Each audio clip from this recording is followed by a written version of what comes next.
Red vs. Blue Season 17 Episode 4, Breaching the Taurus, has officially released, so let me break it down for you. So as Krovos' cell cracks inch by inch, Wash takes a nosedive into the Everwen. Donut tells him to think of a memory where they're both there, leading to the exact scene you'd expect. This location, much like with Donut, serves as Wash's testing ground, which he defaults to returning to. It is here where they attempt to think of a moment Genkins would go to create as much damage as possible. And so the two travel to when they're all planning their counterattack during Season 13 to try and once again convince everyone. Yet another well-delivered speech by Wash does surprisingly well, as they're all pretty much ready to be on board with his plan, whatever that may be. Unfortunately, a not-so-hidden Genkins manages to have Carolina oppose him, leading to Wash getting angry for events yet to happen. This leads Donut to give his own pep talk, reassure him that Carolina cares, and ultimately, it works. After traveling back to Valhalla, they figure they need to make the characters aware of something they couldn't possibly know. And so they plan on traveling to a time before the Reds and Blues met Wash, so he can break the cycle.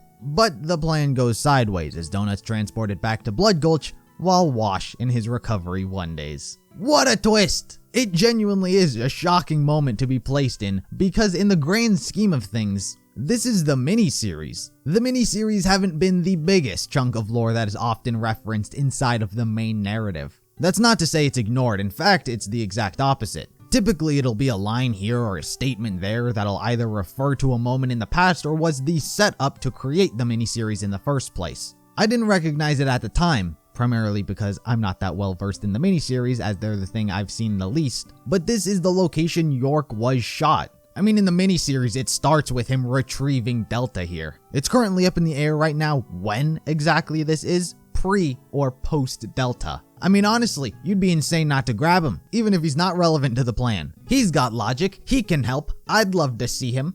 But this is when I start getting worried. Not as a critic, not as a reviewer, not even as a fan, but as me. As some of you know, I often favor some unpopular characters. I just tend to gravitate towards them more. Red vs. Blue is no exception. Much like anyone, I have a list of favorite characters, and the top 3 on that list I refer to as the 3 S's: Sarge, Sister, and South Dakota. And you know who's relevant to the Recovery 1 arc? South Dakota. You know who's not a very liked character? South Dakota. You know who's writing next episode? Miles. No, not again. Not like this. Leave my characters alone. It can't happen again. By the time the majority of you see this, you'll know my mood for next episode. Relief or anger. I'm only hoping they decide we don't have time for that. We've only got 12 episodes. We're already a third of the way through. We don't have time for that interaction. But on the other hand, if Wash abandons what he's doing, he'll create more cracks in Krovos' cell. But the silver lining here is that Donut did tell him that events need to play out exactly as they did prior. So perhaps Wash has to allow himself to get shot and he can't kill South again.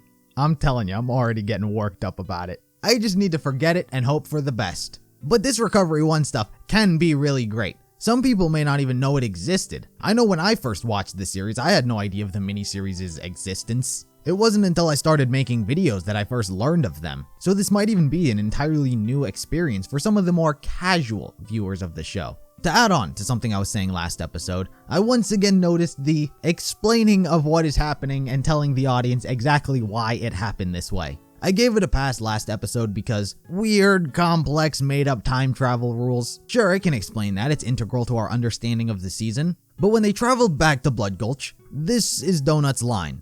Alright, let's unfudge some timelines, Agent Washington. He hasn't been to Blood Gulch yet, of course. I brought him back to a time where we're nowhere near each other. There's no one there, he's not talking to anyone. He's monologuing to himself for the sake of the audience. In my opinion, this is how the scene should have gone. Alright, let's unfudge some timelines, Agent Washington. That's it, cut out the explaining, cut to Wash, and in my opinion, I think the audience would have understood what happened. I mean, Donut's talking to himself upon arrival because he thinks Wash is there. But when he realizes he's not, there's really no need for him to keep talking. Sure, there'd have been some people who didn't understand why they're separated, but those people always exist. There are still people who don't know the difference between epsilon and alpha. So in my opinion, some of the dialogue wasn't necessary, and we'll see if the season keeps on over-explaining. Although that was a critique with the episode, that's about all I have bad to say about it. This was an extremely entertaining episode. The balance between comedy and drama, in my opinion, was excellent. The Valhalla scenes worked great as an intermission between everything. It functions like an accidental hub world that Wash and Donut keep returning to so they can go somewhere else. But while they're here, they hit us with some comedy. Why does Simmons keep resorting to talking to Wash instead of shooting him? What is Maine doing? He's just standing there and waiting? I don't know, but it's funny. And the moment they end up at chorus, you have a badass moment with Wash's speech. Again, you have an emotional moment with Carolina and another one with Wash and Donut. This episode covers a whole spectrum of emotions without it feeling jarring. Yes, it has a tendency to vomit exposition, but what's more important is that the characters and their personality are outshining that negative. It's forgivable that it's being done because it's making up for it with something else. Some people are shocked as to how well this dynamic between Wash and Donut is going, but honestly, of course it's going well. It's a double act. You've got the funny man and the straight man. It's as classic as it could possibly get. I don't want to get too much into it because that's more of an end of season topic, but that's pretty much why they're working so well together. In the end, this was a top-notch episode. So many great things about it. I fear for the next one. Just don't.